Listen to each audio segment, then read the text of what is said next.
Hello students.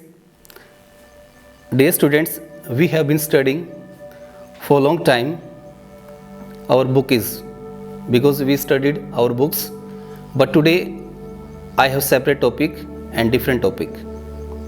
Now today I am going to teach you idioms, because if we want to speak English, so we need some special words to make our English fantastic. Sometimes what happens, we face difficulty in English if somebody is speaking in front of us, so they use idiomatic language, so we may get confused that what he or she is saying. To solve your problem, I am going to teach you idioms. Please listen carefully one by one. So let's start.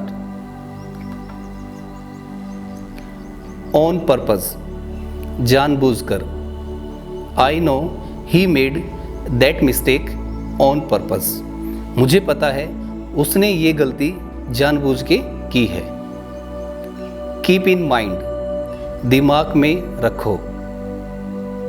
Keep in mind that he is liar. ये बात आपको दिमाग में रखनी चाहिए कि वो झूठा है. All of sudden, अचानक.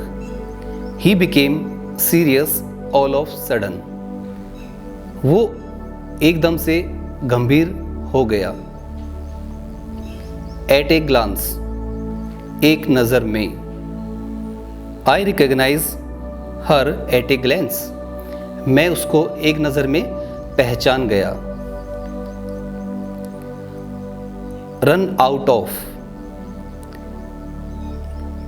कोई चीज़ या किसी चीज़ की कमी हो जाना या फिर समाप्त हो जाना. They have run out of money. उनके पास पैसे की किल्लत हो गई या उनके पास पैसा समाप्त हो गया. Safe and sound, सही सलामत. We arrived home safe and sound.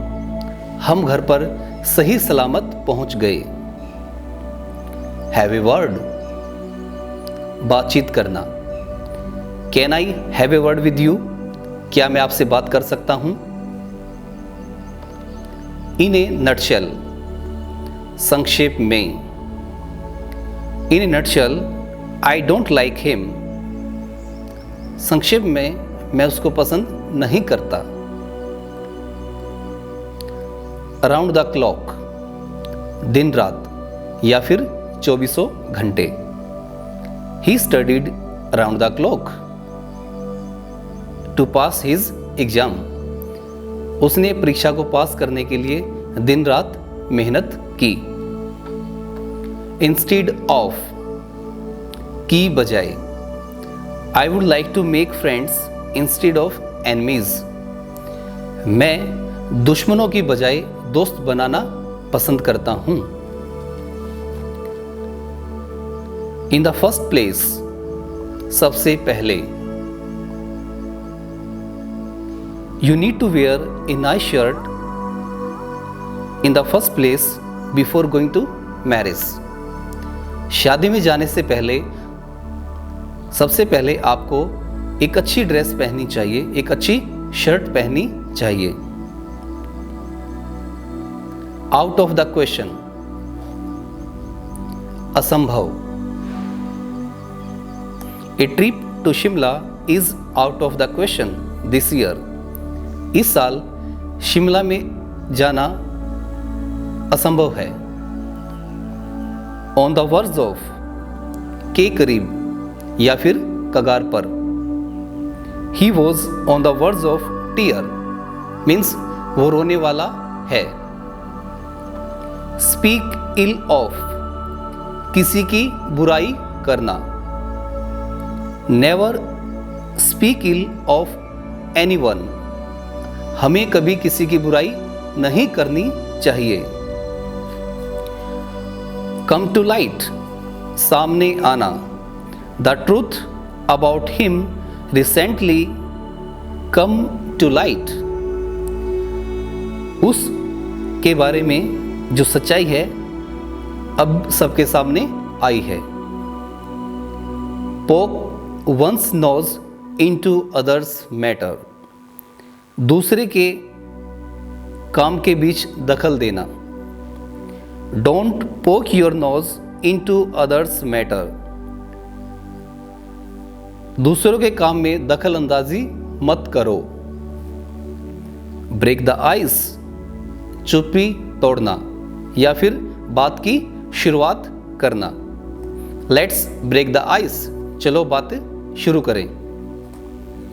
All in all, सब मिलाकर, यस सब मिलकर। All in all, her condition is greatly improved, सब कुछ मिलाकर उसकी जो कंडीशन है वो अच्छी तरीके से संभल गई, वो स्वस्थ हो गई या हो गया। ब्लैक एंड वाइट, साफ साफ लिखा हुआ। Agreement must be black and white, agreement साफ साफ लिखा हुआ होना चाहिए। वाइट एलिफेंट, बिना किसी काम का, means useless. This building has become a white elephant, ये बिल्डिंग अब किसी काम की नहीं रही है। बिग बक्स, बहुत अधिक पैसा। आई हैव बिग बक्स, मेरे पास बहुत अधिक पैसा है। रोल इन मनी, पैसे में खेलना या फिर बहुत अधिक पैसा होना। He is rolling in money, वो पैसे में खेल रहा है या उसके पास अधिक मात्रा में पैसा है। कॉल नेम्स, नाम बिगाड़ना। डोंट कॉल माई नेम, मेरा नाम मत बिगाड़िए। किल टाइम, कुछ न करना। Why are you killing your time, आप अपना समय क्यों बर्बाद कर रहे हो। चिकन हार्टेड, बुज़दिल इंसान या डरपोक। यू आर चिकन हार्टेड, आप डरपोक हैं। साल्ट ऑफ द अर्थ, बहुत अच्छा इंसान। You are salt of the earth, आप बहुत बेहतरीन इंसान हैं। Walk on air, I am walking on air, मैं बहुत अधिक खुश हूं। रफ टाइम, बुरा समय। She is having rough time, वो बुरे दौर से गुजर रही है। So dear students, these are idioms you may learn to make your English more effective, because these idioms will going to help you whenever you try to speak English. So you may use these idioms to make your English fantastic. So it's enough for today. Goodbye.